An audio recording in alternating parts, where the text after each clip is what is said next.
नहमदुहु व नुसल्ली अला रसूलिहिल करीम अम्मा बाद फ़अऊज़ु बिल्लाहि मिनश शैतानिर रजीम बिस्मिल्लाहिर रहमानिर रहीम रब्बि इश्रह ली सदरी व यस्सिर ली अमरी वाहलुल उक़दतम मिन लिसानी यफ़क़हू क़ौली।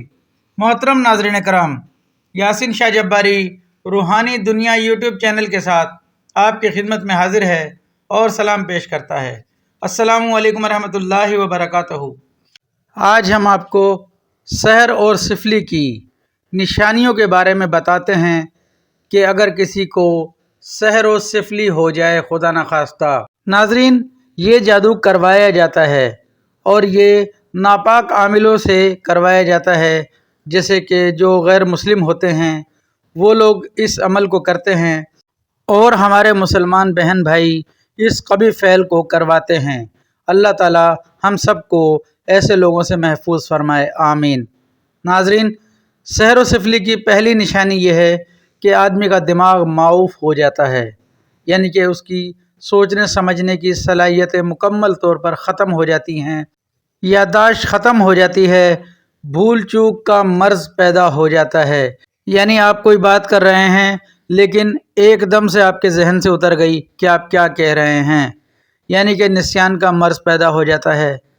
दूसरी अलामत, इसका दिल बेचैन रहता है, घबराहट बहुत होती है, एक जगह जमकर बैठना मुश्किल हो जाता है, किसी काम में दिलचस्पी नहीं रहती, न किसी काम में दिल लगता है। तीसरी अलामत, भूख बहुत लगती है लेकिन खाया नहीं जाता, खाना हज़म नहीं होता, कोई ना कोई मर्ज़ लगा रहता है, दवाओं और इलाज से फ़ायदा नहीं होता, टेस्ट क्लियर होते हैं, चक्कर आते हैं, जिस्म में दर्द सा रहता है, सुस्ती, काहली और टाल मटोल की आदत पड़ जाती है, यानी कि काम चोरी की आदत पड़ जाती है, किसी काम में दिल नहीं लगता, यहाँ तक कि घर के काम करने में भी आदमी कतराता है। अगर किसी ने कह दिया कि ये काम कर दो तो दिल नहीं करता कि उस काम को कर लिया जाए। ये चंद अलामात हैं जो हमने आपको पेश की। इसके अलावा भी बहुत सी अलामात हैं, लेकिन ये तकरीबन 99% लोगों में ये अलामात पाई जाती हैं। अब हम इसके अमल की तरफ आते हैं कि अमल कैसे किया जाता है। हम आपको इस वीडियो में तफसीलन बता रहे हैं कि इसके अमल किस तरीके से काले वाले करते हैं। मसलन किसी आदमी का पुतला बनाकर इसके गले में सहर या सिफली अमल की कोई इबारत लिख कर डाल दी जाती है। पुतले के गले में सिंदूर, राई, मरघट की राख, काले मसूर की दाल, इन तमाम चीज़ों को मिट्टी के कोरे प्यालों में बंद करके इसके ऊपर चरखे से काता हुआ धागा लपेट कर इस पर 7 कब्रों की गीली मिट्टी लगाकर और इसे अच्छी तरह लपेट कर किसी पुरानी टूटी हुई कब्र में डाल दिया जाता है। जैसे ही ये अमल किया जाता है तो वो आदमी बीमार होता चला जाता है और इसका इलाज नामुमकिन हो जाता है, यहाँ तक कि किसी को पता ही नहीं चलता और वो शख्स दारे फ़ानी से कूच कर जाता है। नाजरीन, अल्लाह ताला हम सब को इनसे महफूज रखे।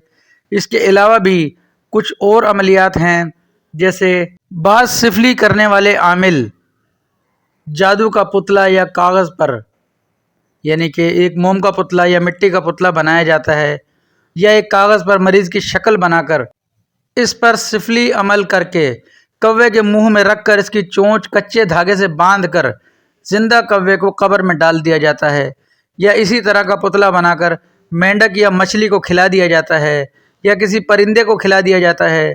चुनाचा इसके असर से मरीज़ एक जगह जमकर नहीं बैठता, वो इधर उधर भागता फिरता है, ना कोई मकसद ना कोई काम। जिस तरह मछली या मेंढक दरिया या समंदर में तैरते फिरते हैं या परिंदा उड़ता फिरता है, इनको एक जगह ठहरना मुश्किल होता है, यानी कि उनके पैर में घन चक्कर हो जाता है। इसी तरह ये शख्स भी ज़मीन पर चलता फिरता रहता है, इसे कहीं करार और सुकून महसूस नहीं होता, बेचैनी रहती है। नाजरीन, ये चंद अलामात जो हमने आपकी खिदमत में पेश की, हमारे बुज़ुर्गों से हमने इसके मुतालिक सुना और आपकी खिदमत में पेश कर दिया। नाजरीन, ये तमाम अलामात अगर खुदा न खास्ता आप में पाई जाएं तो खुदारा देर मत कीजिए और जल्द अज जल्द किसी अच्छे आमिल से मिलकर इसका इलाज करवा लें। हर जादू का इलाज सिर्फ मखसूस अमलियात के ज़रिए मुश्किल है, इसके लिए अलग अलग अमलियात और तावीज़ात करने से इलाज होगा ورنہ وقتی فائدے کے علاوہ کچھ حاصل نہیں ہوگا۔ ویڈیو کے دوسرے حصے میں انشاءاللہ ہم آپ کو اس کا طریقہ علاج بھی بتائیں گے۔ آپ اسے دیکھتے رہیں۔ السلام علیکم ورحمۃ اللہ وبرکاتہ۔